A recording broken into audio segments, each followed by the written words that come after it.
시간이 금이라면 시계는 돈입니다. 요즘 누가 시계를 차냐고요? 22년 기준 글로벌 고급 시계 시장은 100조 원 규모의 거대 시장이 될 정도로 생각보다 많이 찹니다. 그리고 이 중 30%가 중고 거래일 정도로 활발한 투자가 이루어지고 있고요. 이런 성장세를 꾸준히 이어나갈 것으로 전망돼서 앞으로가 더 기대되기도 하죠. 그렇다면 스마트워치 이 시대의 고급 시계 시장은 어떻게 돈이 되는 시장으로 변할 수 있었을까요? 오늘 알아볼 시장은 돈이 되는 고급 시계 시장입니다.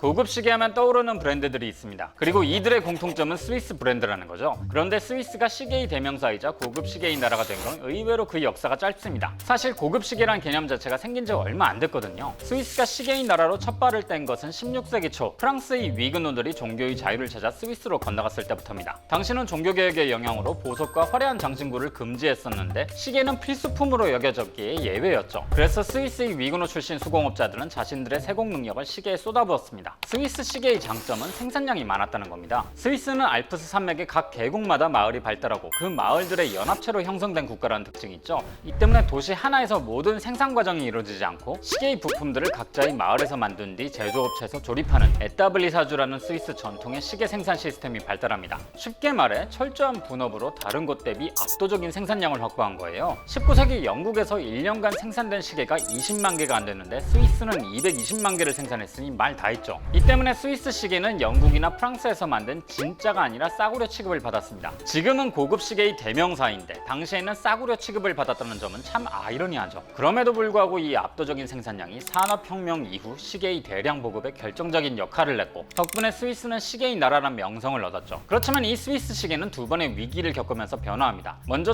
1860년대 미국 시계의 공습이었죠. 미국이 집약적인 공장과 대량 생산 시설로 스위스보다 더 저렴하게 만드니까 스위스 시계의 지위가 흔들리기 시작했죠. 이때를 기점으로 스위스는 미국 시계 산업의 강점인 효율적인 생산 시스템을 받아들이면서 더 나은 품질을 내세우기 시작했습니다. 중급의 가격과 품질로 포지셔닝한 스위스 시계는 미국과 맞붙을 경쟁력을 확보했죠. 그리고 1, 2차 세계대전으로 미국의 시계 공장들이 전시물자 공장으로 바뀌면서 미국 시계 산업이 몰락하고 스위스만 살아남게 됩니다. 두 번째 위기는 1970년대 일본 시계 산업의 부상입니다. 일본에서 쿼츠를 활용한 전자식 시계를 만들어서 더 저렴하고 정확한 시계를 팔기 시작한 거죠. 스위스의 전통적인 시계 브랜드들은 처음엔 이 일본제를 싸구려라고 무시했지만 곧 이 쿼츠 시계가 확산되면서 전통적인 기계식 시계의 자리가 급격하게 축소됩니다. 이로 인해 1000여 개가 넘는 스위스의 시계 회사들이 파산했고 시계 제조 노동자들도 3분의 2 이상 감소했죠. 결국 스위스도 이러한 시대적 변화에 발을 맞췄습니다. 기존 스위스 시계 브랜드들을 합병해서 스와치 그룹을 만들고 고급스러운 이미지를 강조하면서 한편으로 중저가 라인까지 커버하고자 다양한 브랜드들을 출시했죠. 그렇게 스위스 시계의 명성을 지켜내면서 이를 바탕으로 고급화에 더 매진했고 롤렉스나 파텍필립 같은 회사들은 대중시장을 포기하고 아예 초고가 시계에만 몰두했습니다. 그 결과 지금의 고급 시계 브랜드를 확립할 수 있었던 거죠. 이렇게 고급 시계로의 방향성은 이후 스위스 시계 브랜드들의 강력한 경쟁력이 되었습니다. 2010년대 들어 스마트폰과 워치가 확산되면서 기존의 중저가 시계를 대체하는 현상이 벌어졌음에도 변함없는 위상을 유지하고 있으니까요. 고급 시계를 시간을 확인하려고 사는 사람은 없습니다. 대체품들은 얼마든지 있으니까요. 사실 고급 시계는 경제적, 사회적 지위를 드러내는 목적으로 착용하죠. 최소 수백만 원에서 수천만 원 하는 시계는 경제적 여유를 드러내기에 아주 편리하거든요. 이러한 사치제에 늘 따라붙는 품격이란 단어도 사실 너무 비싸서 아무나 못 산다는 것을 우회적으로 표현한 겁니다. 바로 이 사치제적 특성이 고급 시계 시장의 지속적인 성장 원동력이 되고 있는 거죠. 또한 다른 사치제들과 비슷하게 고급 시계도 수요가 공급을 항상 초과합니다. 특히나 2010년대 후반부터 이어진 자산 가격의 랠리 덕에 과거 대비 수요는 더욱 증가했죠. 이런 넘치는 수요가 고급 시계의 중고거래 시장 활성화를 이끌었습니다. 덕분에 2019년에 180억 달러 규모였던 중고 고급 시계 시장은 22년에 240억 달러로 연 10% 수준의 성장을 이뤘죠. 전체 고급 시계 시장에서 중고거래가 차지하는 비중도 22년에 30%를 돌파하면서 계속 성장세를 이어가고 있고요. 이러한 현상은 중고거래의 투명성이 높아진 덕분입니다. 예전엔 진품 확인이 어려웠고 사기 위험 때문에 소매가보다 저렴했었지만